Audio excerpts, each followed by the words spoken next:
everyone and welcome to Project Java. My name is Venkat and today in this video we'll be talking about Java. What is Java? How did Java came into existence? Till what is exception handling? How you can handle exceptions? How you can understand pages long exceptions in just a go and how to debug your programs. So basically you will become a professional core Java developer after this course. Let's begin with the course. Starting of बात करते हैं कि हम लोग क्या क्या cover करेंगे इस वीडियो में। तो हम लोग देखेंगे लीनिएज ऑफ जावा, जो जावा सी प्लस प्लस और सी शार्प से इनहेरिट करता है। फिर हम लोग बात करेंगे प्रोग्रामिंग पैराडाइम्स के बारे में।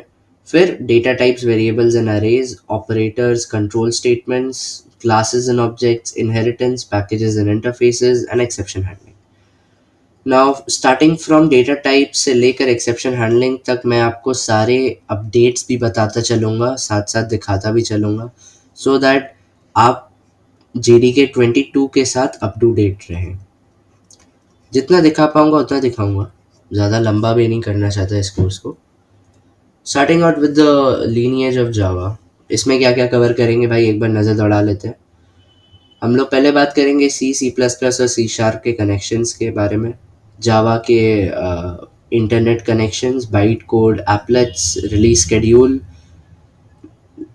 JCP, JRE, JEP and JSR, JDK, JRE and JVM, IDE install करना सीखेंगे, एक क्लास बनाना सीखेंगे, बहुत पुराने तरीके, सिंपल तरीके से भी और एक मॉडर्न तरीके से भी, और बात करेंगे आइडेंटिफायर्स एंड वेरिएबल्स वगैरह वगैरह के बारे में। Moving from C plus plus and C sharp, हम लोगों ने देखा हुआ है कि जो लोग सी या सी प्लस प्लस किए हुए हैं उनके लिए जावा थोड़ा इजी होता है। क्यों? क्योंकि सी से डिराइव हुआ है जावा का सिंटैक्स। बात करते हैं अगर ऑब्जेक्ट ओरिएंटेड प्रोग्रामिंग प्रिंसिपल्स के बारे में, कि इसका मोटो होता है कि एवरीथिंग इज एन ऑब्जेक्ट।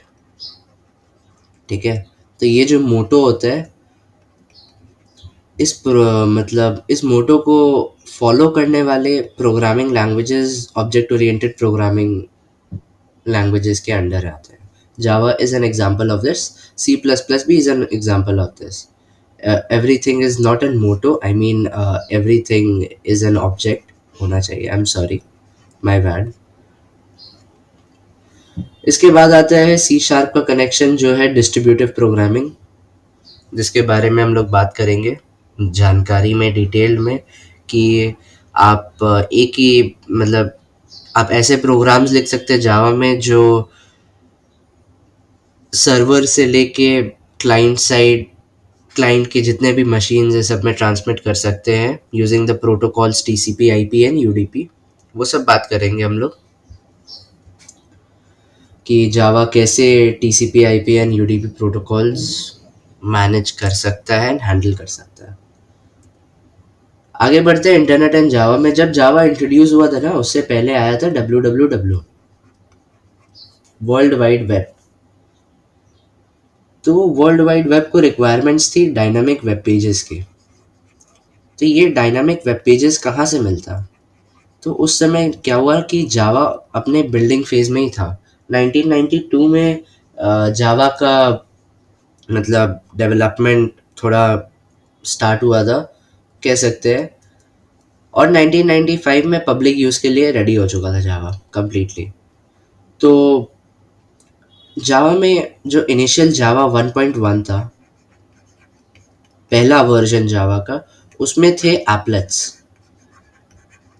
एप्लेट्स क्या होते हैं?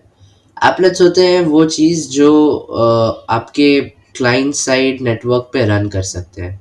अब जैसे आप मान लो आज के डेट में प्रोग्राम लिखते हो ना, कैलकुलेटर का, कैलकुलेटर हो गया या फिर होम लोन कैलकुलेशन हो गया वगैरह वगैरह, ये सब के आज आप प्रोग्राम्स लिखते हो।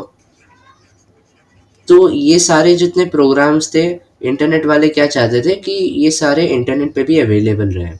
तो ये काम एप्लेट्स ने कर दिया। एप्लेट का बेसिकली मतलब ही होता है कि apps which run on internet, as simple as that.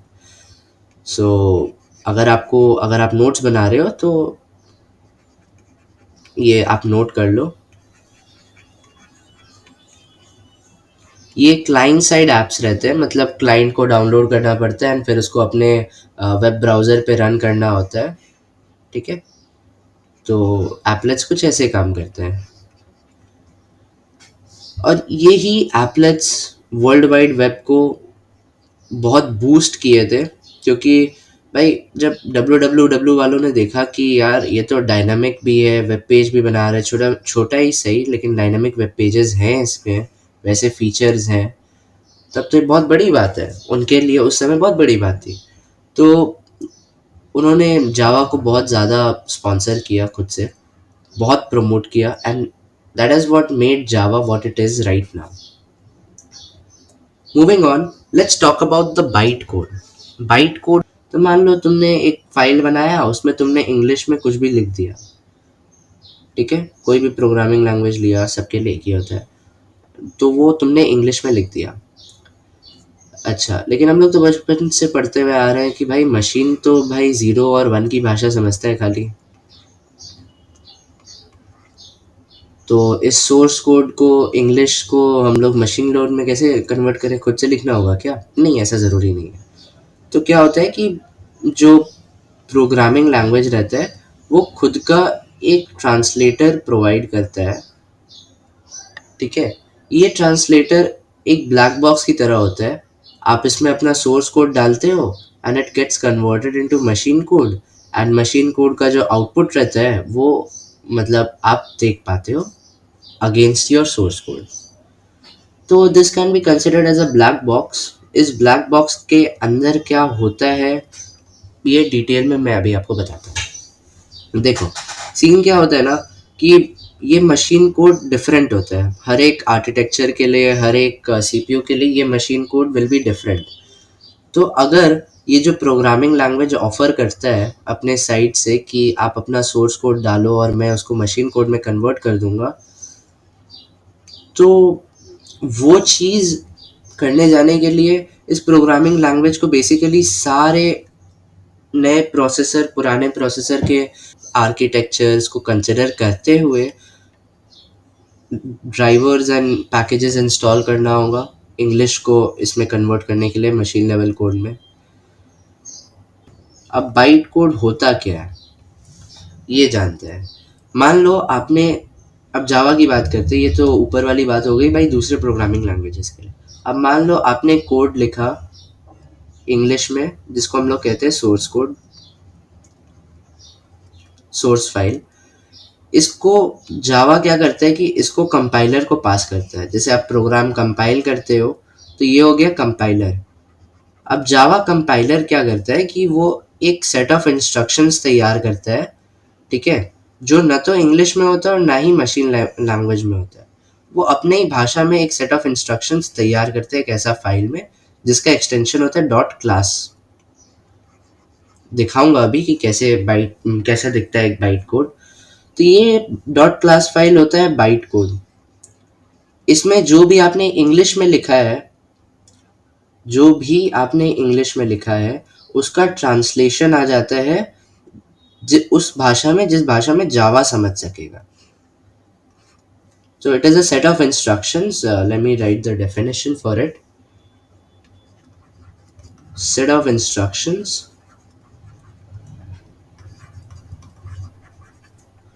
generated by Java compiler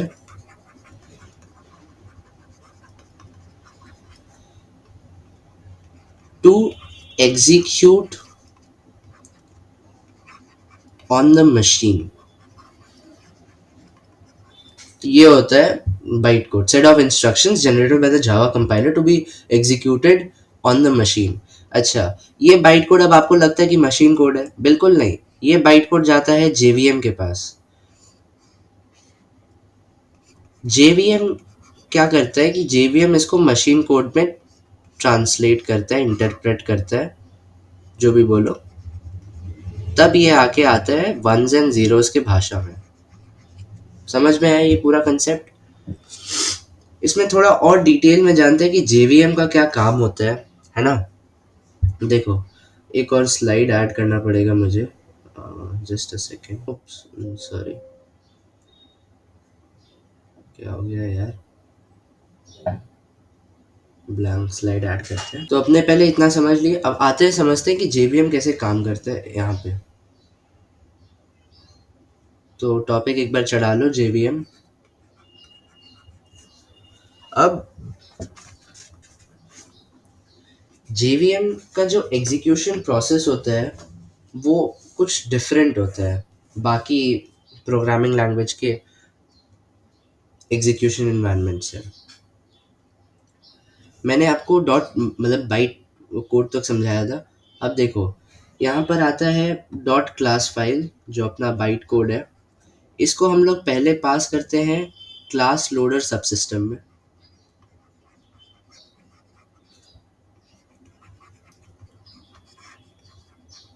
तो अगर आप पूछोगे कि क्लास लोडर सबसिस्टम क्या होता है, तो ये जेवीएम का वो पार्ट है जो नेसेसरी मेमोरी प्रोवाइड करता है एक जावा प्रोग्राम को। It means that it allocates the necessary memory, or like the memory that is needed by the Java program to run.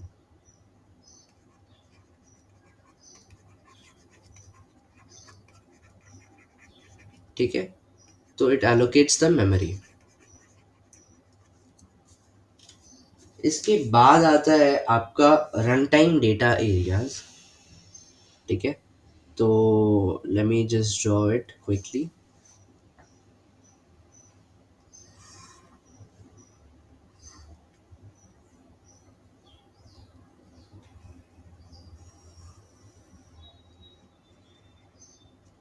In run time data areas में पहला आता है कि तुम्हारा मेथड एरिया। इसके बाद आता है तुम्हारा क्या नाम था, हीप। हीप तो बहुत फेमस है, ये तो जानते ही होगे। फिर आता है जावा का स्टैक्स। फिर आता है पीसी रजिस्टर्स। एंड इसके बाद आता है नेटिव मेथड स्टैक्स। यहाँ से मतलब इस टोटल चीज़ को कहते हैं रन टाइम डेटा एरिया। लिख ले एक बार।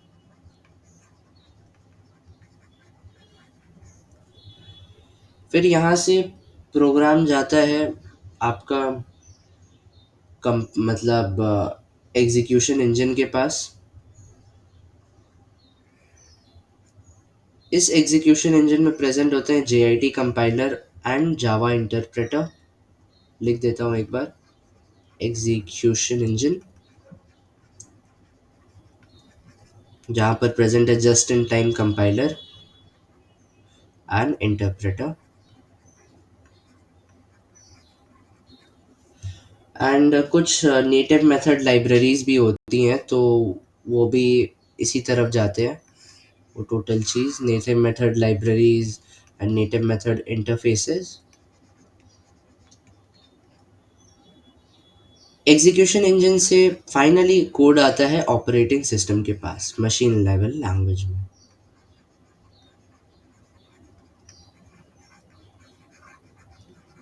अब एक बार झट से यहाँ पर लिख देता हूँ मेथड एरियाज वगैरह वगैरह। ये हो गया मेथड एरिया, ये हो गया हीप, ये हो गया तुम्हारा जावा का स्टैक जो अपने वेरिएबल्स वगैरह के लिए मेंटेन करके रखता है, मेथड के हिस्ट्री के लिए मेंटेन करता है। फिर हो गया ये पीसी रजिस्टर्स। एंड यहाँ पर आ जाता है नेटिव मेथड इंटरफेसेस और या फिर native method stacks.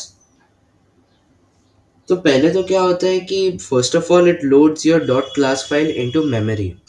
Then it verifies whether all the byte code instructions are proper और नॉट। अगर प्रॉपर नहीं हुआ तो एग्जीक्यूशन रिजेक्ट हो जाता है देन एंड देयर, एंड एक कंपाइलेशन एरर आ जाता है। अच्छा, उसके बाद अगर बाइट कोड इंस्ट्रक्शंस प्रॉपर हैं, ठीक है, तो क्या होता है कि क्लास लोडर सबसिस्टम उस प्रोग्राम के लिए नेसेसरी मेमोरी एलोकेट कर देता है। ये मेमोरी जो है, जो क्लास लोडर सबसिस्टम एलोकेट करता है, ये आपका ट्रांसमिट होता है जो जितना भी मेमोरीज यहाँ से एलोकेट हुआ वो रन टाइम डेटा एरियाज में डिस्ट्रीब्यूट हो जाता है। ठीक है, तो यहाँ पर ये जो मेथड एरिया है वो एक मेमोरी ब्लॉक होता है जो क्लास कोड रखता है, वेरिएबल का प्रोग्राम रखता है, मेथड का प्रोग्राम रखता है। मेथड का मतलब एक फंक्शन होता है, ठीक है, जो क्लास के अंदर में लिखा जाता है। इसके बारे में हम लोग डिटेल में बात करेंगे। हीप वो जगह है जहाँ पर ऑब्जेक्ट्स को स्टोर किया जाता है। तो ये बहुत इम्पॉर्टेंट चीज़ है कि heap is the memory location where objects and their references are stored. Java stacks में तुम्हारा ये क्या बोलते हैं, method calls, variables, local variable, global variable, ये सब मेंटेन होता है। पीसी मतलब प्रोग्राम काउंटर रजिस्टर्स। इसमें मान लो अगर तुम्हारे पास 3 मेथड्स है तो 3 प्रोग्राम काउंटर रजिस्टर्स जनरेट होंगे in order to track the instructions of the methods. ऐसा चीज़ है program counter registers. And native method stacks ये होता है कि कुछ कुछ सी या सी प्लस प्लस के फंक्शंस होते हैं, वो नेटिव मेथड स्टैक्स पे एग्जीक्यूट होते हैं। अब जैसे जावा का जितना प्रोग्राम है वो जावा स्टैक्स पे एग्जीक्यूट होता है, वैसे ही नेटिव मेथड स्टैक्स पे तुम्हारा एग्जीक्यूट होता है सी या सी प्लस प्लस के कुछ फंक्शंस। अच्छा, यहाँ से जाता है प्रोग्राम एग्जीक्यूशन इंजन के पास जहाँ पर इंटरप्रेटर और just in time compiler present रहते हैं। ठीक है, तो ये क्या करते हैं कि ये पूरा बाइट कोड को कन्वर्ट करके मशीन कोड में लाते हैं, ये इनका काम होता है। जनरली कुछ कुछ प्रोग्रामिंग लैंग्वेजेस में जैसे सी या सी प्लस प्लस यूज़ क्या होता है कि खाली इंटरप्रेटर या खाली कंपाइलर यूज़ होता है। लेकिन जावा के केस में यही चीज़ बहुत स्पेशल है एग्जीक्यूशन इंजन में कि उसमें दोनों यूज़ होते हैं, जिससे जो मतलब एग्जीक्यूशन स्पीड रहता है वो बहुत ज़्यादा बढ़ जाता है। तो स्पीड इंक्रीजेज, ये चीज़ जावा में आपको देखने मिलेगा। एंड फिर यहाँ पर ऑपरेटिंग सिस्टम के पास आता है मशीन कोड। फिर उस मशीन कोड का जो रिप्लाई होता है वो आउटपुट के फॉर्मेट में आपको आपके स्क्रीन पे दिखता है। So this is the entire structure of JVM. ठीक है, एक बार देख लेते हैं कि रिकॉर्डिंग चल रहा है कि नहीं, इसको सेव कर लेते हैं पहले। आ, शायद चल रहा है, हाँ 20 मिनट हुआ है, 10 मिनट का और। अच्छा, अब इसके बाद आता है एप्लेट्स और उसके बियॉन्ड क्या होता है। तो मैंने जैसे आपको बताया कि जेडीके इनिशियली इंटरनेट यूज़ करता था एप्लेट्स, लेकिन अब यूज़ नहीं करता है। तो जेडीके 9 के बाद जितने भी एप्लेट्स थे वो सब डेप्रिकेट हो चुके हैं। एंड जेडीके 11 में ये पूरा चीज़ रिमूव हो चुका है। बहुत ज़रूरी बात है, ये नोट करके रखना, इतना ही काम आएगा। एप्लेट्स के बाद आते हैं वैसे सर्वलेट्स। आर कहाँ गया, जस्ट अ सेकेंड।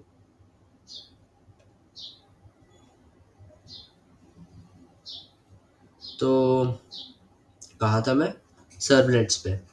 तो एप्लेट्स के बाद आते हैं सर्वलेट्स, जेएसपी, ठीक है, JSF, Java server faces. And ये सब आपके पार्ट्स हैं जावा एंटरप्राइज एडिशन के। इस कोर्स में अभी नहीं बताया जाएगा, तो इसकी उतनी उम्मीद मत रखना। एंड ये वैसे भी बहुत टफ है, तो कोर कॉन्सेप्ट समझे बिना इसको समझना लगभग नामुमकिन है। आगे बढ़ते हैं, देखते हैं कि रिलीज शेड्यूल क्या है जावा का। तो जावा अभी क्या कर रहे हैं ना कि हर 6 महीने के साइकिल पे अपना एक नया वर्जन पब्लिश कर रहे हैं। ये कब से हो रहा है, ये हो रहा है तुम्हारा जावा 8 के बाद से जावा को ओपन सोर्स कर दिया गया है। तो अब जावा दो टाइप के तुमको देखेंगे। एक है ओपन सोर्स जावा, जिसके लिए आया है ओपन जेडीके। एंड दूसरा है तुम्हारा ओरेकल से किया दिया हुआ जावा, जो तुम अभी भी यूज कर सकते हो फ्री के लिए। तो अभी जैसे लेटेस्ट आया है JDK 22 एज ऑफ जून, एंड इसके बाद आएगा JDK 23 with some new features. Java has already crossed 29 years and it is still booming. It is setting a huge comeback. So yeah, this is in regard with the release schedule. अब JCP, JEP and JSR क्या होते हैं इसके बारे में जानते हैं। आते हैं अब JCP पे। JCP होता क्या है? JCP का मतलब है जावा कम्युनिटी प्रोसेस। तो ये वो कम्युनिटी है जो आपके डेवलपमेंट और अप्रूवल से रिलेटेड है। मतलब development of the Java language deals with the development of Java language,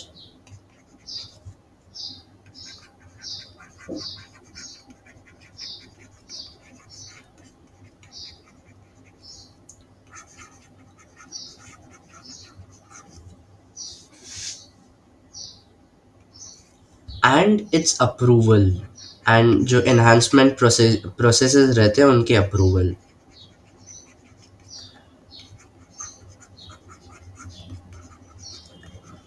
तो बेसिकली अगर देखा जाए कि ये होता क्या है, तो it is more of a organization which guides the development and approval of the technical specifications of Java. आते हैं JEP पे। JEP क्या होता है? It is known as Java Enhancement Process,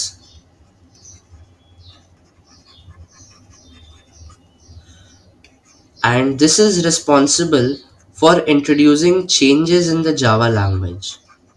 Changes बोलो या फिर improvement बोलो, improvement in the Java language. तो ये होता है आपका JEP। फिर आता है JSR। जब JEPs अप्रूव हो जाते हैं तो इसको बना दिया जाता है जावा specification request.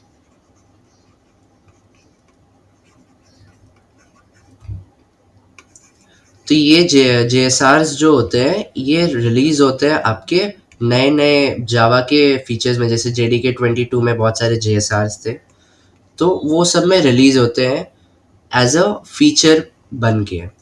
JSR, that is what it means. So last video में हमने किया था JCP, JEP एंड JSR के बारे में। आज हम इस वीडियो से कंटिन्यू करेंगे JDK, JRE एंड JVM के बारे में। This is pretty important topic when it comes to your interviews. आपको पूछा जा सकता है कि ये कैसे काम करते हैं। तो पहले मैं आपको एक बार स्ट्रक्चर से समझाता हूँ कि ये होता कैसे है। मान लो मेरे पास ये एक बॉक्स है, ठीक है? ये हो गया आपका JDK। अच्छा, अब इसके अंदर और एक बॉक्स है, इसको हम कहते हैं JRE। एंड JRE का एक पार्ट है, ये हो गया हमारा JVM। तो आपको थोड़ा बहुत तो आइडिया लग रहा होगा कि JDK, JRE और JVM होते क्या हैं। तो एक बार मैं फिर भी डेफिनेशन के लिए बता देता हूँ कि JDK is the toolkit which contains all the classes, packages, libraries, and modules, etc., which enable you to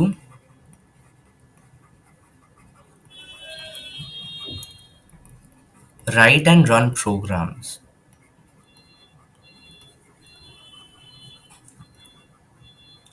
ये होता है भैया JDK, JRE और JVM। अच्छा, अभी JRE क्या होता है? देखो, JRE एक रन टाइम एनवायरनमेंट है, ठीक है? It's a run time environment जिसमें तुम्हारे सारे प्रोग्राम्स को तुम बना सकते हो और एग्जीक्यूट कर सकते हो। तो मान लो मेरे पास ये एक रैम है, ठीक है?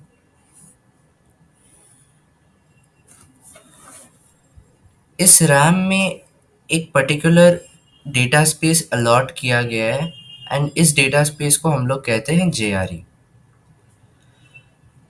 तो इसका मतलब कि तुमने सुना होगा कि जावा के एप्लीकेशंस बहुत ही सिक्योर होते हैं। वो इसलिए होते हैं क्योंकि जितने भी जावा के प्रोग्राम्स रहते हैं सब जेआरई पे रिसाइड करते हैं और एग्जीक्यूट होते हैं। They can only access the JRE वाला मेमोरी, मतलब उनके रन टाइम एनवायरनमेंट का मेमोरी। So it's like a sand box.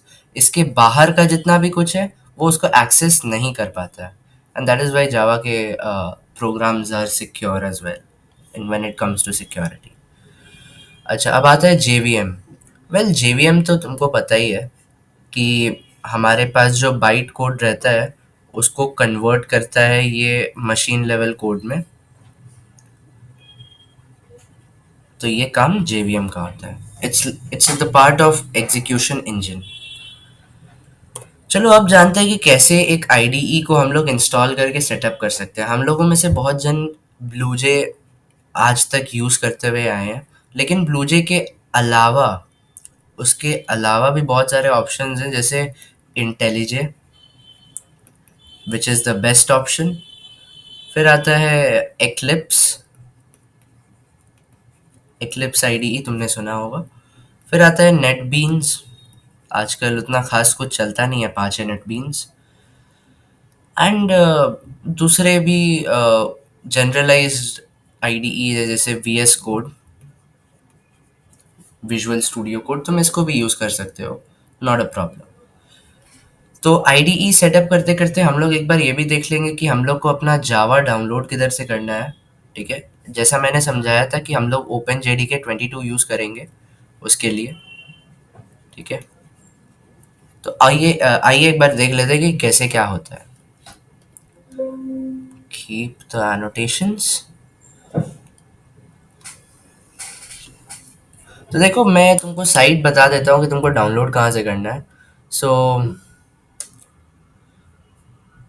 ये तुमको जाना होगा जेट ब्रेन्स इंटेलिजे कम्युनिटी वर्जन।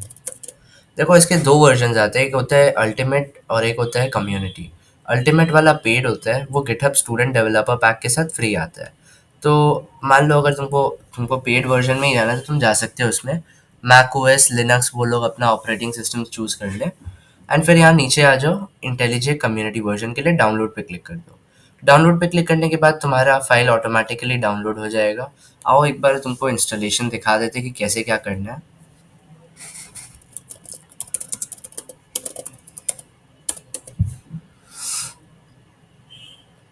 तो इंटेलिजेंट आइडिया को, जब जब वो फाइल तुम्हारा डाउनलोड हो जाएगा तो तुमको क्या करना होगा कि उसको रन करना होगा।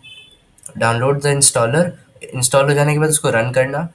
उसके बाद तुमको इंस्टॉलेशन ऑप्शंस के स्टेप्स आएंगे। तो जैसे ऐसा एक बॉक्स आएगा, डायलॉग बॉक्स।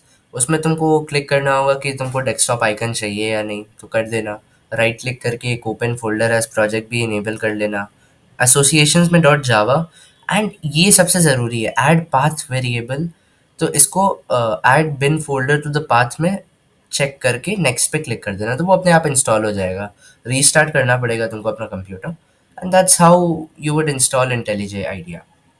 मेरे पास है, सो मैं अभी उसको ओपन करके दिखाऊंगा। उसके पहले तुमको डाउनलोड करना होगा ओपन जेडी के 22 का जिप फाइल अवेलेबल है यहाँ ओपन जेडी के .org में। जस्ट अ सेकेंड, इधर नहीं है, ये रहा। तो तुम इधर से भी डाउनलोड कर सकते हो। देखो, जैसे ये जेडी के डॉट सॉरी, जैसे यहाँ पर jdk.java.net/22 है। ठीक है, तो यहाँ पर विंडोज़ इंस्टॉलर के अगेंस्ट में एक जिप फाइल है, उसको डाउनलोड कर लेना। डाउनलोड करने के बाद जब तुम उसको ओपन करोगे तो वो इधर आ जाएगा। जैसे यहाँ देखो, ये तुम एक्सट्रैक्ट कर लिए। एक्सट्रैक्ट करने के बाद ऐसा कुछ खुलेगा, JDK 22.0.1। तो फिर तुमको क्या करना है कि तुमको अपने सिस्टम इन्वायरमेंट वेरिएबल्स को एडिट करना होगा। तो जब इस पर क्लिक करोगे इन्वायरमेंट वेरिएबल्स, तो तुमको जावा होम के नाम से इस पर्टिकुलर डायरेक्टरी को पॉइंट करना होगा JDK 22.0.1, ठीक है। एंड ये सिस्टम वेरिएबल्स में भी तुमको एक जावा होम बनाना होगा, ठीक है। बना के तुमको वही सेम चीज़ करना है कि उस पे पॉइंट करना है, एंड यहाँ पर पाथ पे ऐड कर देना जावा का बिन फोल्डर। ये देखो, JDK 22.0.1/bin, तो वो बिन डायरेक्टरी को पॉइंट करना वहाँ पे। कर देने के बाद तुम कैसे चेक कर सकते हो कि तुमने सही इंस्टॉल किया है कि नहीं। तुम आ जाओ अपने CMD में। CMD में आने के बाद टाइप करो जावा हाइफन हाइफन वर्जन, तो तुमको यहाँ पर दिखाएगा कि जावा ओपन JDK का 22.0.1 वाला वर्जन है, ठीक है। हो गया इंस्टॉलेशन। चलते हैं अगले स्टेप पे, जो है हमारा क्रिएटिंग अ जावा क्लास। अब जावा क्लास मैंने बताया था तुमको कि मैं दो तरीके से तुम लोग को बनाना सिखाऊंगा। एक है सिंपल तरीका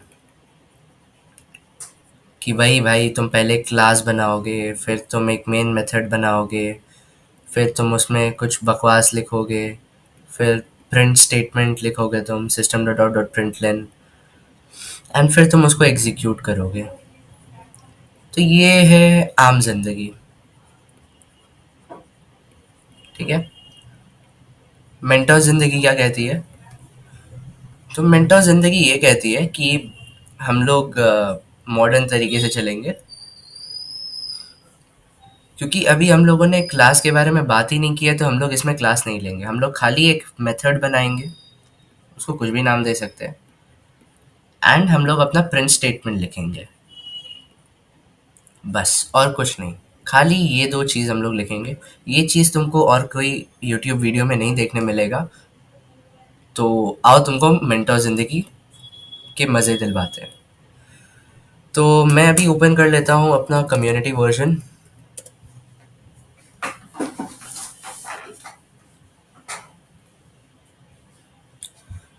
कम्युनिटी वर्जन में आ जाने के बाद मैंने एक प्रोजेक्ट वगैरह सब सेटअप कर रखा था पहले से, ठीक है। तो ये SRC मेन वगैरह वगैरह मैं खोल दिया, एंड ये मेन डॉट जावा मेरा फाइल का नाम है। आ गया मैं इधर पे। इस पर्टिकुलर स्टेटमेंट को तुम इग्नोर कर भी सकते हो, अभी तुमको उतना ध्यान नहीं देना है इस पे। तो तुम लिखो void main, लिखने के बाद तुम प्रिंट स्टेटमेंट लिख दो।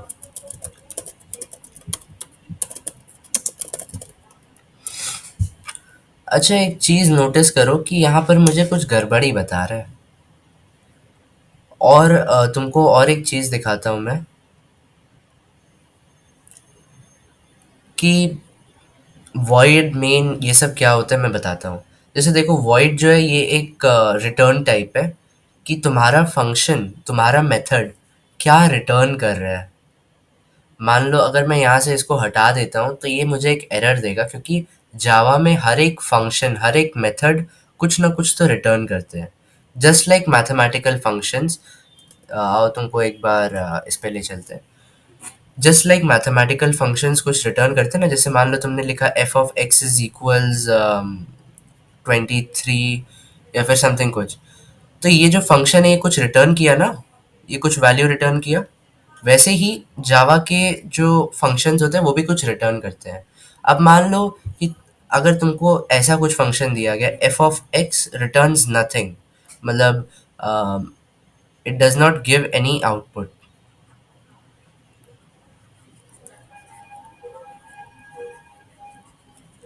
तो उस केस में तुम क्या करते हो, in the case of Java तुम उसको void से डिनोट करते हो।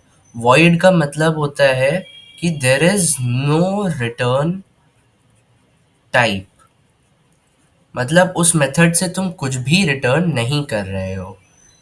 बस इतना सा बात जान लो। अच्छा, मेन मेथड क्या होता है कि जब तुम एक जावा प्रोग्राम बनाते हो, तो JVM के पास हज़ारों, तुम्हारे क्लास में हज़ारों मेथड्स हो सकते हैं, लेकिन JVM एक स्पेसिफिक मेथड ढूँढता है, ठीक है? एक स्पेसिफिक मेथड ढूँढता है, एंड वो होता है मेन मेथड। यहीं से तुम्हारा प्रोग्राम का एग्ज़ीक्यूशन चालू होता है। सो प्रोग्राम एग्जीक्यूशन यहीं से चालू होता है। सो तुमको नाम से भी समझ में आ रहा होगा कि मेन मेथड। अच्छा, ये कर्ली ब्रैकेट्स तो भाई तुम्हें पता ही है। ये डिनोट करते हैं एक ब्लॉक ऑफ स्टेटमेंट्स, एक स्कोप डिनोट करते हैं ये ब्लॉक्स। कर्ली ब्रैकेट्स से हम लोग अपना एक स्कोप डिनोट कर सकते हैं, डिफाइन कर सकते हैं। उसमें फिर आता है system dot out dot print lane, and फिर हम लोग को जो मैसेज लिखना है वो डबल कोट्स के अंदर में। System dot out dot print len क्या होता है? सिस्टम एक क्लास है, आउट तुम्हारा उस क्लास का एक स्टैटिक ऑब्जेक्ट है, एंड प्रिंट लेन एक मेथड है, प्रिंट एल एन।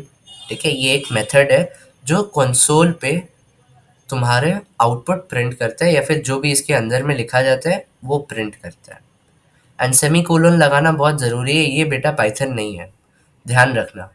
अगर तुम यहाँ सेमी कोलन भूल जाओगे तो तुमको हज़ारों लाइन के एरर्स भी आ सकते हैं, एक लाइन का भी एरर आ सकता है।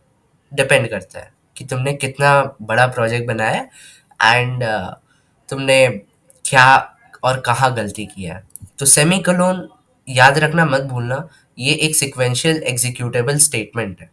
एग्जीक्यूटेबल मतलब जो एग्जीक्यूट कर सकते हैं, जो इवैल्यूएट होते हैं वो अलग होते हैं, ये एग्जीक्यूटेबल स्टेटमेंट है। तो हर एक एग्जीक्यूटेबल स्टेटमेंट के बाद एक सेमीकोलन ज़रूरी होता है। अच्छा भैया, ये सब तो ठीक है, अब इसको कंपाइल कैसे करेंगे? आओ भाई एक बार टर्मिनल खोल लेते हैं अपन, है ना। अपीयरेंस से, प्रेजेंटेशन मोड से बाहर आते हैं। आ गए हम लोग अपने टर्मिनल पे। अब एक बार प्रोजेक्ट का रेफरेंस कॉपी कर लेते हैं यहाँ से। कहाँ गया?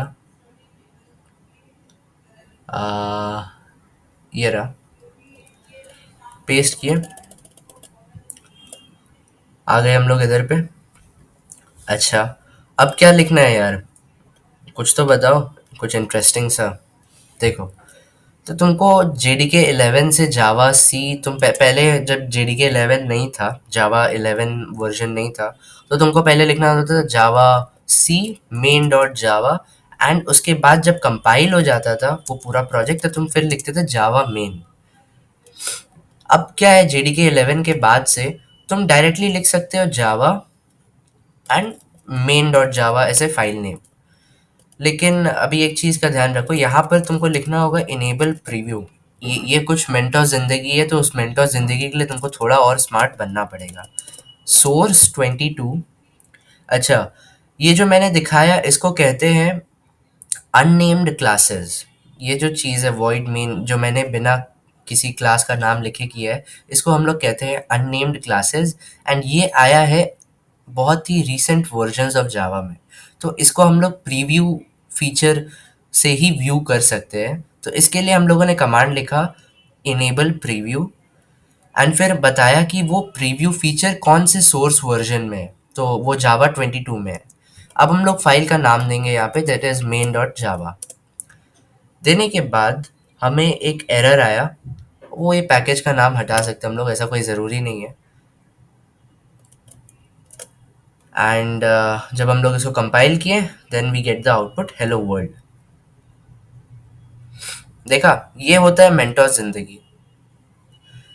और तुमको इससे भी ज़्यादा इजी वे में दिखाता हूँ कि इससे बड़ा मेंटोर जिंदगी क्या हो सकता है। अपने CMD पे जाओ। CMD पे जाने के बाद टाइप करो जे शेल, तो ऐसा कुछ आ जाएगा खुल के। अब टाइप करो system dot out dot print lane hello world, and semicolon देना मत भूलना। तो हेलो वर्ल्ड तुम ऐसे भी लिख सकते हो कमांड लाइन पे। हुआ कि नहीं मेंटोर जिंदगी? और कितना खाओगे भाई? आ जाओ एक बार सिंपल वे से भी देख लेते हैं कि कैसे एग्जीक्यूट करते हैं हर एक चीज़ को। तो एक बार के लिए इसको हटा देते हैं, अपना पैकेज स्टेटमेंट वापस आ जाएगा। हमने लिखा पब्लिक क्लास मेन। अच्छा, इसमें एक शॉर्टकट होता है, PSVM लिखने से पब्लिक स्टैटिक वॉइड मेन आ जाता है। ठीक है,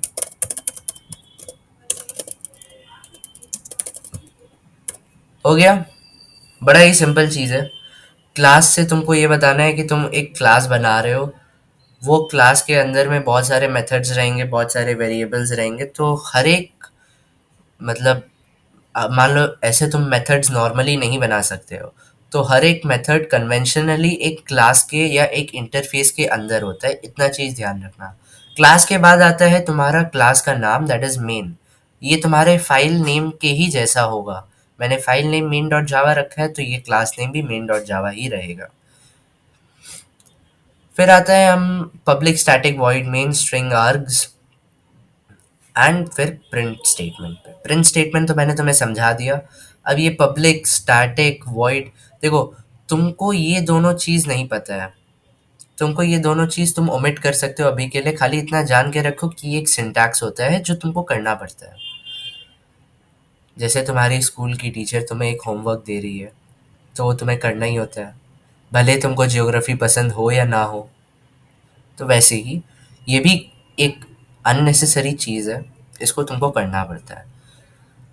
बाद में बताऊंगा कि ऐसे स्पेसिफिकली क्यों लिखना होता है, तो वो उसके लिए हम लोग एक अगला वीडियो में डिस्कस करेंगे इसको डिटेल में। तो वॉइड मेन तुमको पता है।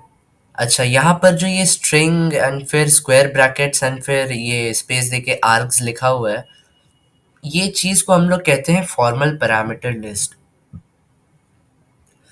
एक बार प्रेजेंटेशन पे समझा ही देता हूँ शॉर्ट नोट में।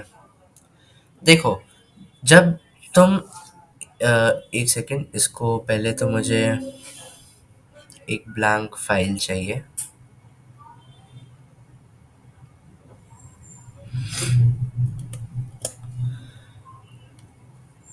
देखो, जब तुम एक क्लास बनाते हो, तो उस क्लास में बहुत सारे, यही क्या बन गया भाई।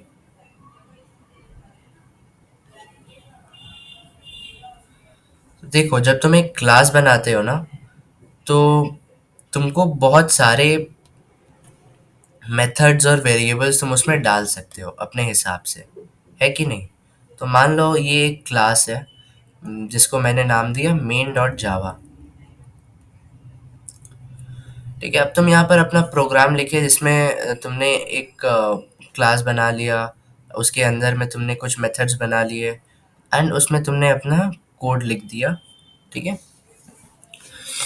जो जेवीएम होता है, जेवीएम तुम्हारे जब जब तुम कंपाइल करते हो अपने क्लास को, मान लो मैंने जब इसको कंपाइलेशन के लिए भेजा, ठीक है, तो जेवीएम क्या करता है ना, जब बाइट कोड उसको मिलता है, अल्टीमेटली ये कंपाइल होने के बाद जब नो सिंटैक्स एरर रहता है, जब बाइट कोड तैयार हो जाता है, तो ये बाइट कोड जाता है जेवीएम के पास। तो अब जेवीएम क्या करता है कि एक specific format of main method ढूंढता है। वो क्या करता है कि उसको पता रहता है कि मुझे कहाँ से अपना एग्जीक्यूशन चालू करना है। तो वो स्टार्टिंग पॉइंट कहाँ आता है, स्टार्टिंग पॉइंट आता है एक स्पेसिफिक डिक्लेरेशन से, मेन मेथड के। और इसको हम लोग कुछ ऐसे लिखते हैं, public static void main string array, ये square brackets basically array denote करते हैं, आर्ग्स। ठीक है, एंड फिर इसके अंदर में तुम कुछ भी लिख सकते हो, वो चीज़ से मतलब वो चीज़ एग्जीक्यूट हो जाएगा। तो जेवीएम इस पर्टिकुलर फॉर्मेट के लिए ढूंढता है, this is the starting point of a program in Java. एक बार इसको पढ़ के देखते हैं। ऐसे public static void main string array args, ये सब तो बहुत नॉर्मल सा लग रहा है। जेवीएम के पॉइंट ऑफ व्यू से वो क्या सोचता है कि थिंक इन दिस वे, कि जेवीएम तुमसे बात कर रहा है, तो जेवीएम बोलेगा कि मेरे को एक ऐसा मेन मेथड चाहिए जिसका कोई रिटर्न टाइप नहीं हो, मतलब वॉइड रिटर्न टाइप, जो जिसको एक्सेस कर सके, हम लोग पब्लिकली एक्सेस कर सके उस पर्टिकुलर क्लास से, जो क्लास के नाम से, जिसका खाली एक इंस्टेंस हो। मान लो कि तुमने मेन डॉट जावा का बहुत सारा ऑब्जेक्ट्स बना लिया, लेकिन मेन मेथड खाली एक रहेगा।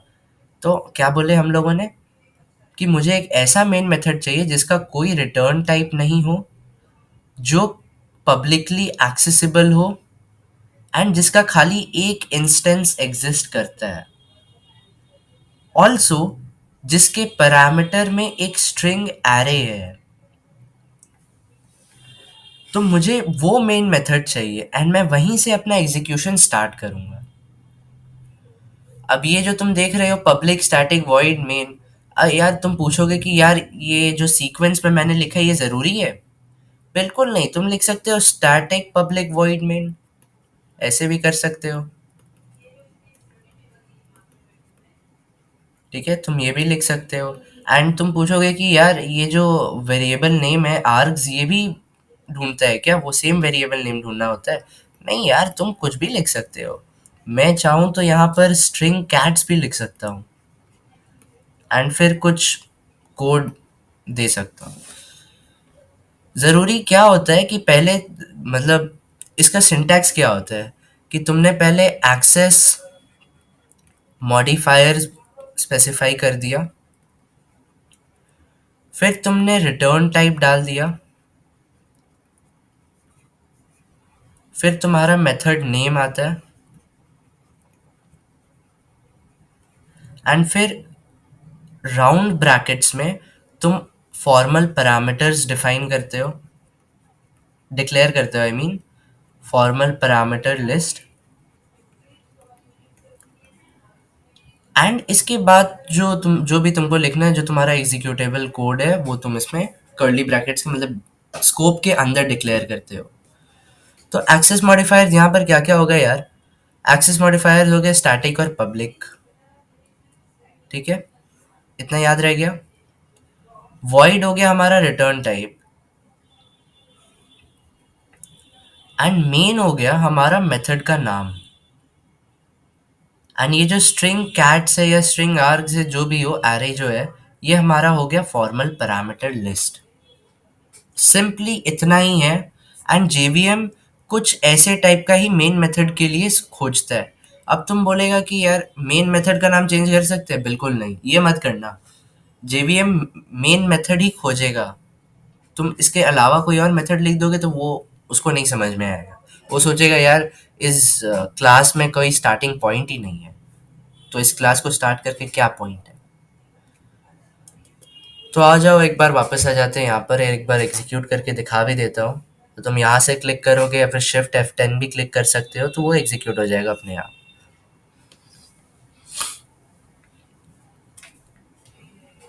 देख लो एक बार, आ गया यार, हेलो वर्ल्ड आ गया।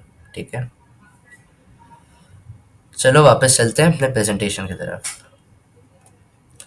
So now let's move on to the lexical tokens in Java. So first of all, what is the meaning of lexical or the term lexical token? तो इसका क्या मतलब होता है? So basically this is lexical tokens are a sequence of characters, okay? These are, let me just define it for you. These are sequence of characters that form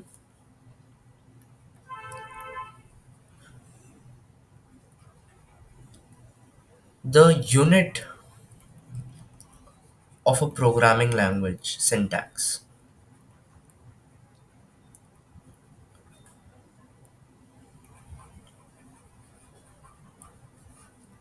So क्या होता है ये चीज? Lexical token is a sequence of characters that forms the unit of programming language syntax. This is just like, कि आपने एक English sentence लिखा, he is a friend. ये लिखने के बाद आपने सेंटेंस को एनालाइज करना चालू किया। ही एक प्रोनाउन है, इज एक वर्ब है, अ एक आर्टिकल है एंड फ्रेंड एक नाउन है। तो जब आपने इसको एनालाइज किया तब जाके आपको पता चला, है कि नहीं? ये एक आर्टिकल हो गया एंड ये एक नाउन हो गया। तो भैया ये जो चीज होता है इंग्लिश में, इसको हम लोग ग्रामर का हिस्सा मानते हैं, प्रोनाउन वर्ब आर्टिकल नाउन। वैसे ही प्रोग्रामिंग लैंग्वेजेस के केस में लेक्सिकल टोकन्स होते हैं। तो ये वो सीक्वेंस ऑफ कैरेक्टर्स या टोकन्स होते हैं जिनको हम लोग प्रोग्रामिंग लैंग्वेज के सिंटैक्स और ग्रामर से एसोसिएट कर सकते हैं। इनमें से कुछ चीज़ें हैं जैसे आइडेंटिफायर्स हो गए, वेरिएबल्स हो गए, separators, comments, white spaces and keywords. आइए एक एक करके इनके बारे में हम लोग जानते हैं। तो पहले हम लोग बात करते हैं आइडेंटिफायर्स की। टॉपिक चढ़ा लो भाई, है ना। ये थोड़ा डिटेल्ड होगा डिस्कशन। मैं आपको बताऊंगा कि आइडेंटिफायर्स क्या होते हैं, क्या डिफरेंस होता है आइडेंटिफायर और वेरिएबल्स में, और कैसे आप एक जावा आइडेंटिफायर को डिफाइन कर सकते हैं।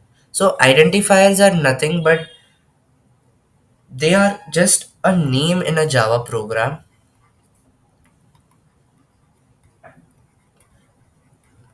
to uniquely identify something.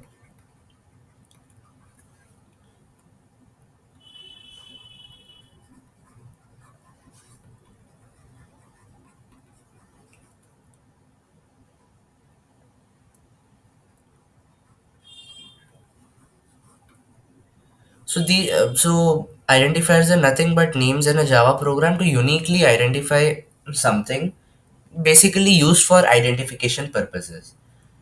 अब ये क्या क्या हो सकते हैं? It can be a method name, ठीक है, it can be a variable name.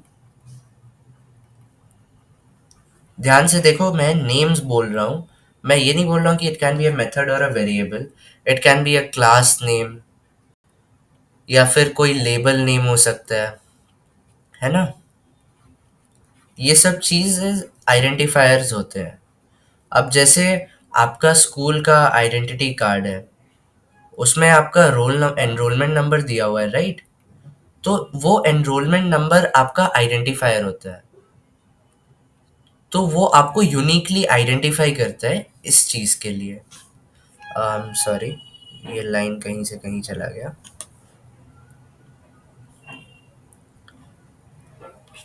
अच्छा, अब एक बार बात करते हैं कि जावा में क्या क्या रेस्ट्रिक्शंस है एक आइडेंटिफायर के नाम को रखने के लिए।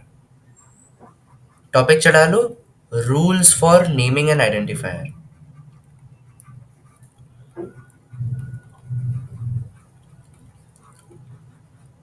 कुछ रूल्स ही हैं जैसे कि characters should can be from like small alphabet A to small alphabet Z. It can be capital alphabet A to capital alphabet Z. Then it can be from 0 to 9। उसके बाद it can be an underscore character और a dollar symbol, ठीक है। ये ध्यान रखना, ये underscore है, हाँ। So these are the permitted characters that can be there in an identifier. किस सीक्वेंस में होंगे उसके लिए भी एक रूल है, ठीक है, वो भी एक बार डिस्कस कर लेते हैं।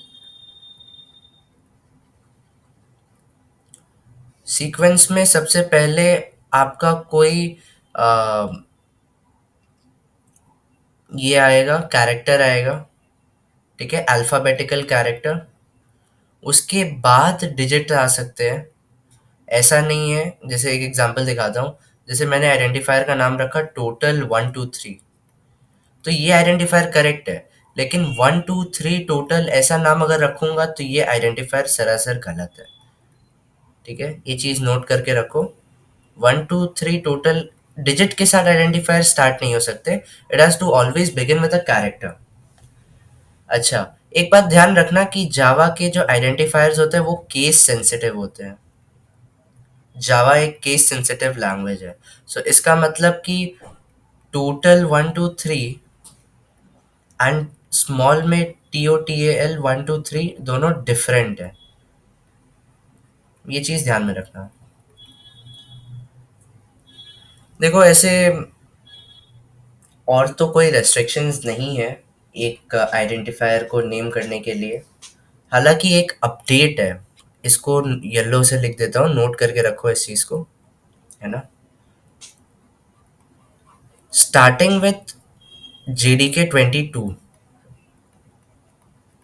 ये अपडेट इंट्रोड्यूस हुआ है कि you can have a identifier which is a variable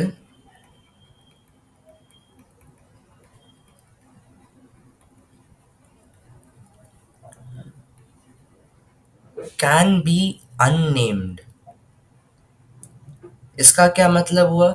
यार देखो, जब भी हम लोग कोई वेरिएबल डिफाइन करते हैं तो उसके लिए हम लोग को वेरिएबल का एक नाम देना होता है। लेकिन जावा 22 में ये क्या किया गया है प्रीव्यू फीचर के लिए, कि मान लो आपने जैसे लिखा, आप जैसे लिखते हो इंट एबीसी इज इक्वल्स 12, तो आपने यहाँ पर एक वेरिएबल नेम दिया। अब मान लो कि आपको मन नहीं किया, आपको खाली इसको जस्ट इनिशियलाइज करके छोड़ देना है और इसके साथ आगे इसके कोई काम नहीं करना है, तो आप क्या कर सकते हो कि आप सिंपली अंडरस्कोर दे सकते हो एंड इसको ऐसे डिफाइन कर सकते हो। तो ये चीज़ भी करेक्ट है स्टार्टिंग फ्रॉम JDK 22, लेकिन उसके पहले केसेस में अंडरस्कोर खाली नहीं हो सकता है। मतलब identifier can begin with an underscore, but it cannot be just an underscore, note that। तो वो एक चीज़ है ध्यान में रखने के लिए। इसको कहते हैं हम लोग अननेम्ड वेरिएबल। तो ये जो चीज़ हुआ, इसको अननेम्ड वेरिएबल का नाम दिया जाता है।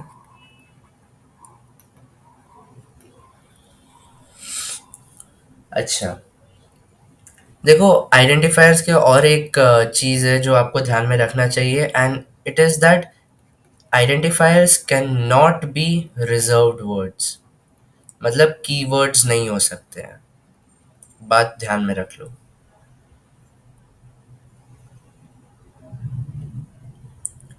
आप आपको एक और सवाल होगा कि यार देखो, जावा में बहुत सारे क्लासेस होते हैं एंड जावा में भी बहुत सारे पैकेजेस होते हैं, इंटरफेसेस होते हैं, उनके भी नाम होते हैं। तो मान लो मेरे पास एक है class which whose name is like let's say system.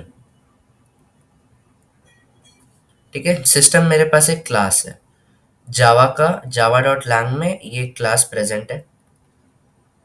ठीक है, आप बोलोगे यार हम लोग ऐसा कुछ कर सकते हैं क्या कि मैंने चाह लिखा कि इंट सिस्टम इज इक्वल्स 12। हाँ भैया, ये बिल्कुल करेक्ट है, लेकिन ये programming practice is termed as the worst programming practice that you can ever follow।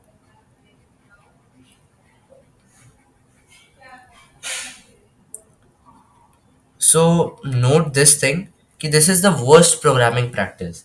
ऐसे it all the predefined Java classes and interfaces names can be used as identifiers, but it is not recommended to use them।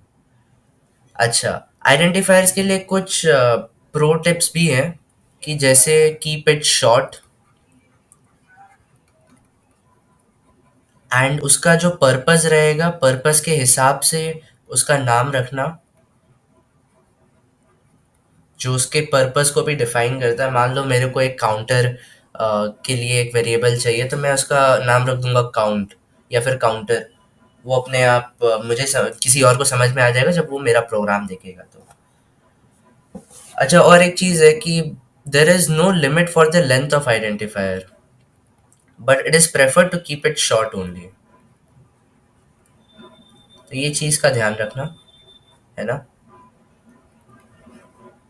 तो मैं इतना detail में क्यों समझा रहा हूँ इस चीज़ को, यह आपको तब समझ में आएगा जब आप कोई सर्टिफिकेशन एग्ज़ाम के लिए बैठोगे जावा के लिए।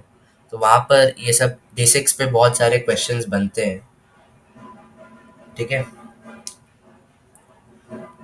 तो ये तो हो गए भैया आइडेंटिफायर्स की बात। अब हम लोग चलते हैं रिजर्व्ड वर्ड्स पे। रिजर्व्ड वर्ड्स क्या होता है, कीवर्ड्स जिसको हम लोग कहते हैं, वो होते क्या हैं basically.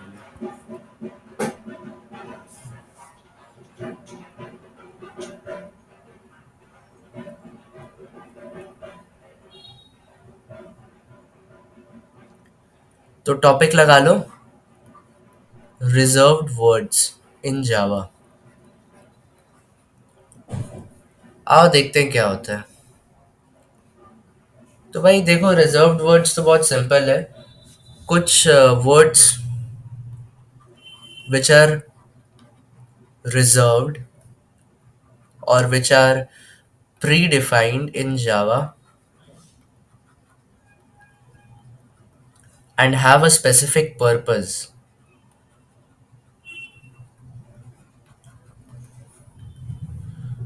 And they have a specific purpose are called reserved words.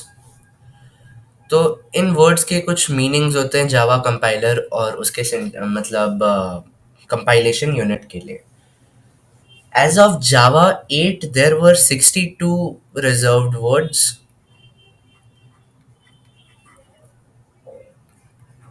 There were 62 such keywords in Java as of Java 8. Okay, ये चीज़ ध्यान में रखना। अभी कितने हैं ये बता पाना मुश्किल है, बट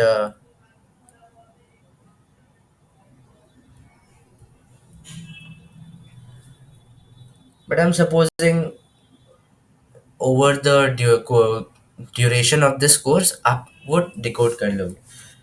चलो एक बार कोशिश करते हैं कि भैया देखते हैं कि ऐसे कौन से रिजर्व्ड वर्ड्स हैं। अच्छा देखो, reserved words for data types, एक एक करके हम लोग सारा डेटा टाइप्स के लिए रिजर्व वर्ड्स लिख लेते हैं।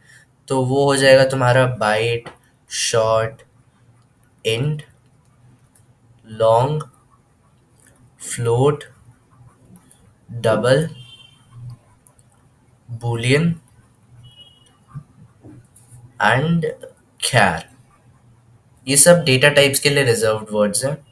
इसके बाद आता है तुम्हारा कंट्रोल फ्लो के लिए।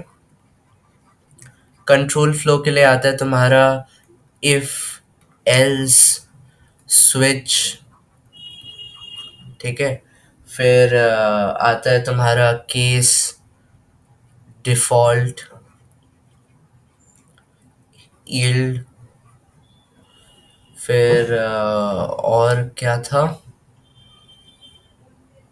For, while, do, break, continue,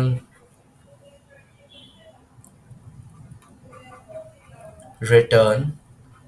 ये सब तुम्हारा फ्लो कंट्रोल के लिए था, ठीक है। इसके बाद आता है तुम्हारा मॉडिफायर्स। मॉडिफायर्स के लिए बहुत सारे हैं, मैं कुछ ही बताऊंगा, जैसे पब्लिक, स्टैटिक, फिर प्राइवेट, प्रोटेक्टेड। इसके बाद आता है तुम्हारा फाइनल। फिर आता है स्ट्रिक्ट एफपी, मतलब स्ट्रिक्ट फ्लोटिंग पॉइंट, ये एक कीवर्ड था, होता था पहले। फिर आता है एब्स्ट्रैक्ट। फिर और क्या था, ट्रांजिएंट, वोलाटाइल, सिंक्रोनाइज्ड,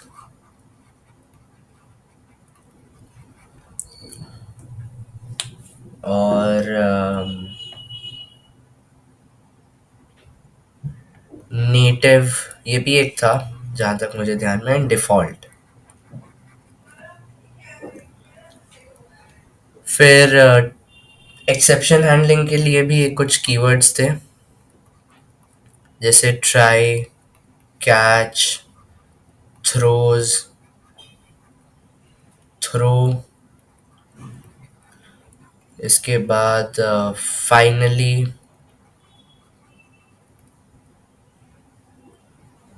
और यूनिट टेस्टिंग के लिए असर्ट भी एक कीवर्ड था। तो ऐसे करके इन टोटल 62 कीवर्ड्स हैं और थे टिल जावा 8। उसके बाद बहुत सारे कीवर्ड्स ऐड भी हुए हैं, जैसे एक्स्ट्रा एडिशंस में तुम्हारा कीवर्ड्स आता है, जैसे मॉड्यूल। फिर आता है तुम्हारा प्रोवाइड्स, फिर और एक था मेरे को जहाँ तक ध्यान में आ रहा है, ये मॉड्यूल रिलेटेड ही था, रिक्वायर्स। इसके बाद कुछ और भी हैं जैसे ओपन, ओपन्स, यील्ड,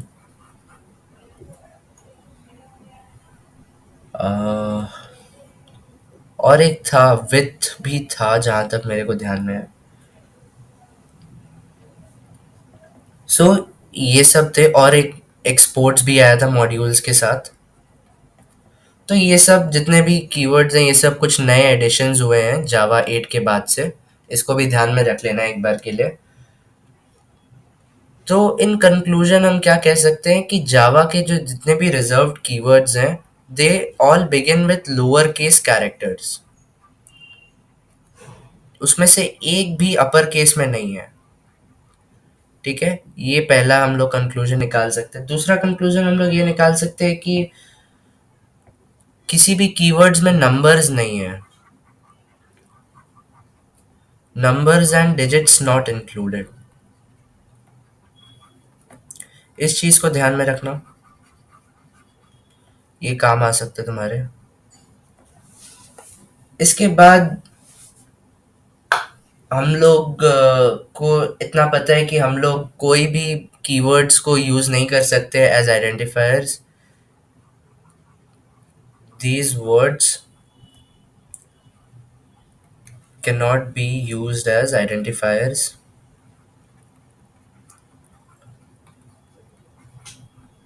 इतना बात ध्यान में रख लेना। सो इन ऑल यही सब है। कुछ और भी कीवर्ड्स थे मुझे जो आपको बताना था, बट वो मेरे को अभी एकदम ध्यान में नहीं आ रहा है। हाँ, और एक चीज़ है, याद आ गया। कुछ अनयूज्ड कीवर्ड्स हैं जिनको आपको नोट करके रखना चाहिए। इनका यूज नहीं होता है but they are still keywords. One is go to and the other is constant, CONST। ये पहले यूज होते थे बट अब नहीं होते हैं।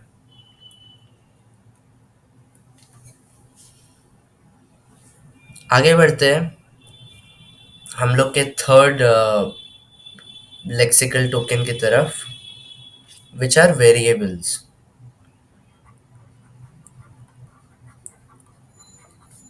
The names that are used to store the data in the memory.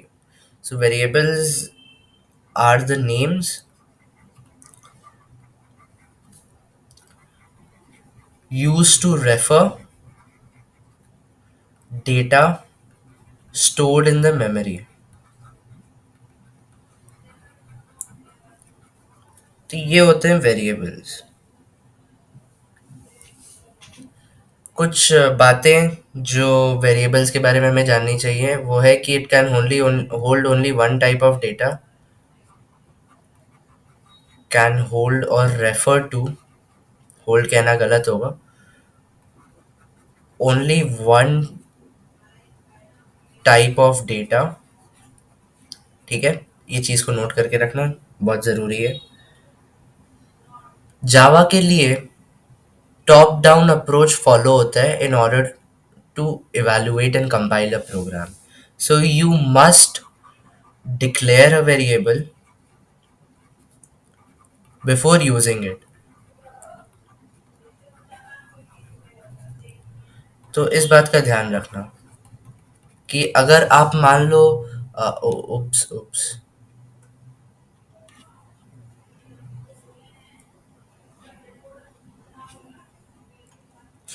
तो अगर आप मान लो आपने एक एक्सप्रेशन लिखा, जैसे C इज इक्वल्स A+B, और आपने यहाँ पर डिफाइन किया int C is equal 0, A is equal 0, B is equal 0।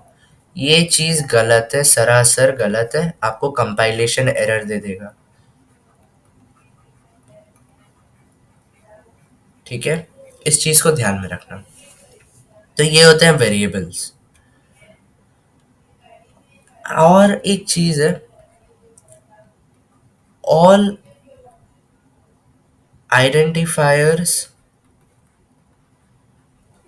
Are not variables, ये चीज़ ध्यान रखो, but all variables are identifiers. Note this point very carefully. Sometimes interviewer आपको कंफ्यूज कर सकता है इन दोनों के बीच में। जावा में आपको स्पेसिफिकली बताना होता है कि डेटा टाइप कौन सा है एक पर्टिकुलर वेरिएबल का, उसके बाद आपको वेरिएबल का नेम असाइन करना होता है, एंड फिर आप उसको इनिशियलाइज कर भी सकते हैं, नहीं भी कर सकते हैं। इस पर्टिकुलर चीज़ को कहते हैं डिक्लेरेशन।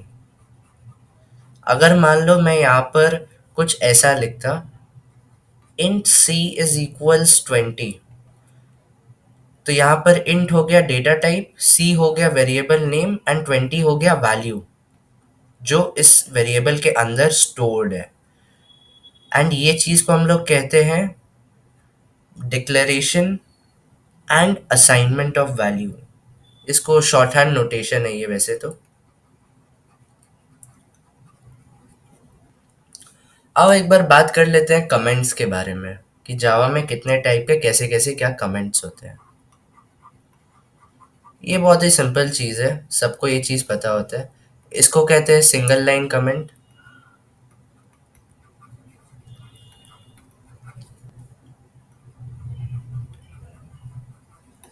फिर ये होता है तुम्हारा multiple line comments, multi line comments जिसको हम लोग कहते हैं।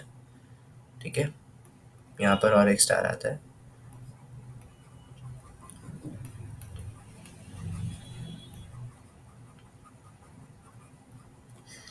And this particular thing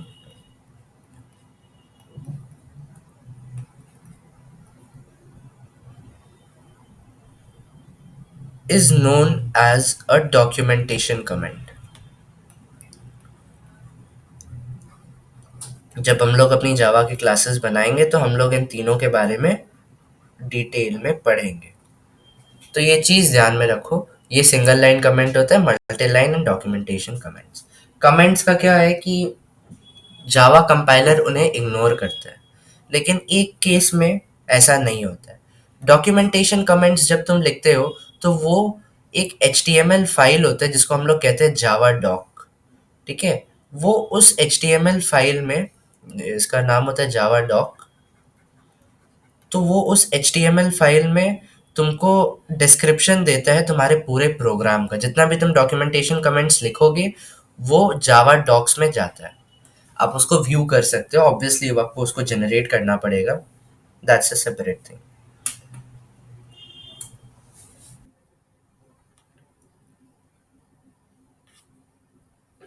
Now let us have a detailed overview on separators in Java. So separators are those symbols which allow you to structure a Java program. Now here is a list of some separators that you will find. Let me just use a better color for annotation. So these round braces are parentheses, which is its normal name, and these are used to contain lists of parameters। like आप जब method के body मतलब आप method का parameter list लिखते हैं तो आप पेरेंथेसिस के अंदर में वो फॉर्मल पैरामीटर लिस्ट लिखते हैं in the method definition, and also in case of invocation of the method. तो जब आप इस मेथड को कॉल करेंगे तो आप इसमें आर्ग्यूमेंट्स पास करेंगे, and that would be within the parenthesis. So ये प्रेसिडेंस डिफाइन करने के लिए भी होता है, जो हम लोग बॉडमास रूल पढ़े हुए हैं एक्सप्रेशंस के लिए। And it is also use in the cast, like type casting वाला cast types. So let's say कि होता क्या है वो टाइप कास्टिंग, वो हम लोग बाद में बात करेंगे data types variables and arrays में।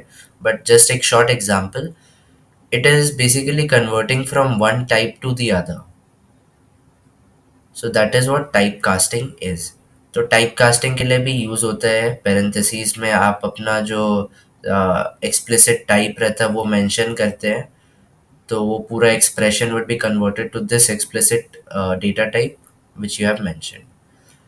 ब्रेसेस से क्या होता है कि these are use to contain like some automatically initialized arrays, मतलब कि प्री डिफाइंड वैल्यूज के साथ जो एरेज बनते हैं वो सब कंटेन करने के लिए होता है। And these are also use to define blocks of code. ये चीज़ बहुत इंपॉर्टेंट है। इनका बेसिक यूज़ होता है एक स्कोप डिफाइन करने में। आप जैसे एक क्लास लिखते हैं, मान लो मैं यहाँ पर एक क्लास बनाता हूँ, क्लास हेलो, एंड यहाँ पर ये जो ब्रेसेस रहते हैं दीज डिफाइन कि हेलो का जो ये जो हेलो नाम का क्लास है इसका scope starts from here and end still here. So that is one thing. अच्छा, ये जो स्क्वायर ब्रैकेट्स होते हैं these are use to declare the array types. Array का डिक्लेरेशन इन्हीं टाइप से होता है, जैसे एग्जांपल के लिए इंट एरे, मतलब these brackets arr is equals new int, and within this particular thing you mention the size of the array।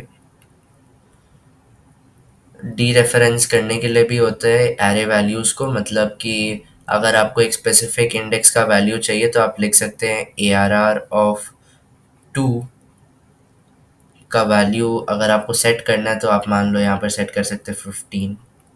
सो ऐसे डीरेफरेंसिंग करने के लिए भी होता है स्क्वायर ब्रैकेट्स का यूज़। सेमी कोलन का मतलब कोई भी एग्जीक्यूटेबल स्टेटमेंट के लिए यूज़ होता है, वो उसके एंड में it terminates a statement. Compiler को कहता है कि यहाँ पर ये स्टेटमेंट ख़त्म होता है, इसके बाद एक नया स्टेटमेंट चालू होता है। Comma, it separates consecutive identifiers. जब आप बहुत सारे आइडेंटिफायर्स डिक्लेयर करते हैं, मान लो int a is equals 0, comma b is equals 5, c is equals 10, and then a semicolon terminates the statement। फिर कई कई कई पे चेन करने के लिए भी यूज़ होता है inside of a for statement, जो हम लोग आगे कंस्ट्रक्ट्स में पढ़ेंगे। पीरियड का यूज़ होता है क्या चीज़ करने के लिए, ये भी एक बार देख लेते हैं। पीरियड मतलब full stop, use to separate package names from sub packages.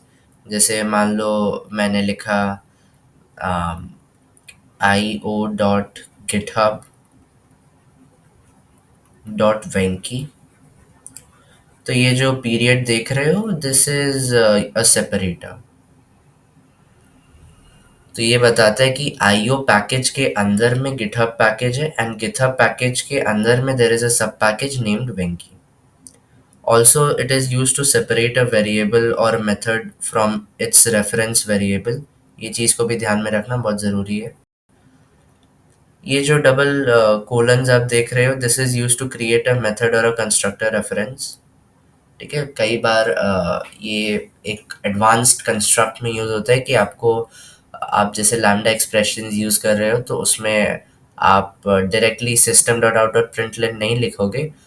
आप लिख सकते हैं कुछ ऐसे, system println, system dot out यहाँ पर लिखना होगा, system dot out and then println, तो वो अपने आप प्रिंट ले लेता है। सो इन दैट वे। एलिप्सिस का मतलब it defines a variable arity parameter, मतलब वार आर्क्स के लिए यूज होता है एलिप्सिस। इसका सिंटैक्स कुछ ऐसा होता है, इंट एरे मतलब Ellipsis ARR, some syntax like this। Ampersand का यूज एनोटेशंस के लिए होता है स्पेसिफिकली। बहुत सारे एनोटेशंस होते हैं, वो हम लोग बाद में पढ़ेंगे जब हमें वो बेहतर समझ में आएगा। So these are the list of separators that you need to keep in mind. इसको एक बार याद कर लो, ये चार्ट से ही देख के आपको काम आ जाएगा, इसके आगे और कुछ होता भी नहीं है। So hence we come to the section summary. हम लोगों ने पहले देखा कि जावा सी, सी प्लस प्लस और सी शार्प से क्या इनहेरिट करता है। उसके बाद हम लोगों ने ये देखा कि इंटरनेट का और जावा का क्या कनेक्शन है। इसके बाद हम लोगों ने बाइट कोड देखा कि बाइट कोड होता क्या है। हम लोगों ने समझा कि जेवीएम कहाँ कहाँ पर कैसे क्या काम करता है। ठीक है, JVM, JDK, JRE, ये सब हम लोगों ने समझा. After that we understood what is JCP, JSR and JEP. बहुत इम्पोर्टेंट चीज़ ये भी. फिर हम लोगों ने फंक्शनिंग देखा, अपना IDE इंस्टॉल किया. फिर हम लोगों ने खुद का मेंटोर ज़िंदगी बनाया, है ना. मेंटोर ज़िंदगी कोड, तो वो भी हम लोगों ने तैयार किया, अपना फर्स्ट हेलो वर्ल्ड प्रोग्राम.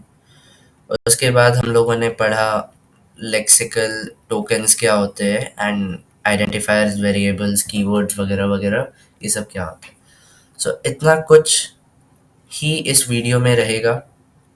इस वीडियो के बाद वाले टॉपिक में हम लोग डिस्कस करेंगे एक बार टॉपिक देख लेते हैं, प्रोग्रामिंग पैराडाइम्स. तो प्रोग्रामिंग पैराडाइम्स के लिए अपने सीट की पेटी बांध लीजिए. उड़ान हम लोग भरने वाले हैं बहुत जल्दी, 0 से 1 तक. एंड ये जो मेंटोर ज़िंदगी है, इसको जारी जारी रखें, है ना. तो हमें भी खुशी मिलती रहेगी अगर आप मेंटोर ज़िंदगी चालू रखेंगे तो भाई. क्योंकि अगर आपको कोई एक काम करने का 10 तरीका मिल रहा है, लेकिन आपको उन 10 तरीकों में से एक तरीका सबसे अच्छा समझ में आ रहा है, तो आपको काम उसी तरीके से करना चाहिए. अपडेट्स आते जाते रहेंगे, लेकिन आपको जो चीज़ सूटेबल लगता है अपडेट्स में, वो चीज़ आप करिए, that is better. So that's all for this video. Thank you for watching. Channel पसंद आया तो सब्सक्राइब करें, लाइक करें इस वीडियो को, एंड ऑल्सो शेयर दिस. अगर कुछ डाउट है तो कमेंट सेक्शन आपके लिए हमेशा खुला है, या फिर मेरा ईमेल आईडी भी है, तो you can email at this address. ठीक है, 1701@gmail.com. मोबाइल की नंबर नहीं दे सकता, मुझे माफ़ करें. लिंक्डइन अटैच्ड है, आप उधर भी मैसेज कर सकते हैं. डिस्कॉर्ड भी अटैच्ड है, आप उधर भी मैसेज कर सकते हैं. इंस्टाग्राम भी अटैच्ड है, उधर पे कृपया डाउट्स को लेके मैसेज ना करें तो ही बेहतर है. एंड ये कोर्स अभी कुछ दौरान चलेगा. मैंने स्टार्टिंग में कहा था कि ये 11 घंटे का कोर्स होगा खाली, लेकिन ये 11 से बहुत ऊपर कोर्स जा सकता है ना. आई एम एक्सपेक्टिंग कि समवेयर अराउंड 20+ आवर्स एक्सीड कर जाएगा एक पर्टिकुलर कोर्स को कंप्लीट करने में, एक पर्टिकुलर पोर्शन को कंप्लीट करने में. तो ये पोर्शन जो रहेगा पार्ट 1 है ये. ठीक है, इतना ध्यान में रखना. पार्ट 1 के लिए शायद से 20 आवर्स लग सकता है इस स्पीड पे, बिकॉज कोर्सेज हमारे डिटेल्ड हैं एंड अब थोड़े रेगुलर भी रहेंगे बिकॉज मेरे एग्ज़ाम्स ओवर हो चुके हैं. एंड आपको मैं प्रोग्रामिंग असाइनमेंट्स वगैरह देता रहूँगा बीच बीच में, है ना. तो वो भी आप सॉल्व करते रहेंगे. इसके साथ एक बेनिफिट ये है कि आपको ये पीपीटी मिल जाएगा फ्री में, तो आप इससे प्रिपेयर कर सकते हैं अपने एग्जामिनेशंस के लिए. एज वेल एज अगर आपको कोई कंसेप्ट रिवाइज करना है या फिर आपको समझ में नहीं आ रहा है, तो आप इसका स्क्रीनशॉट अटैच करके मेरे को मेल भी कर सकते हैं एंड पूछ सकते हैं मुझसे कि वो चीज़ कैसे रिजॉल्व कर सकते हैं हम लोग. तो फ़िलहाल के लिए इतना ही. मिलते हैं अगली वीडियो में.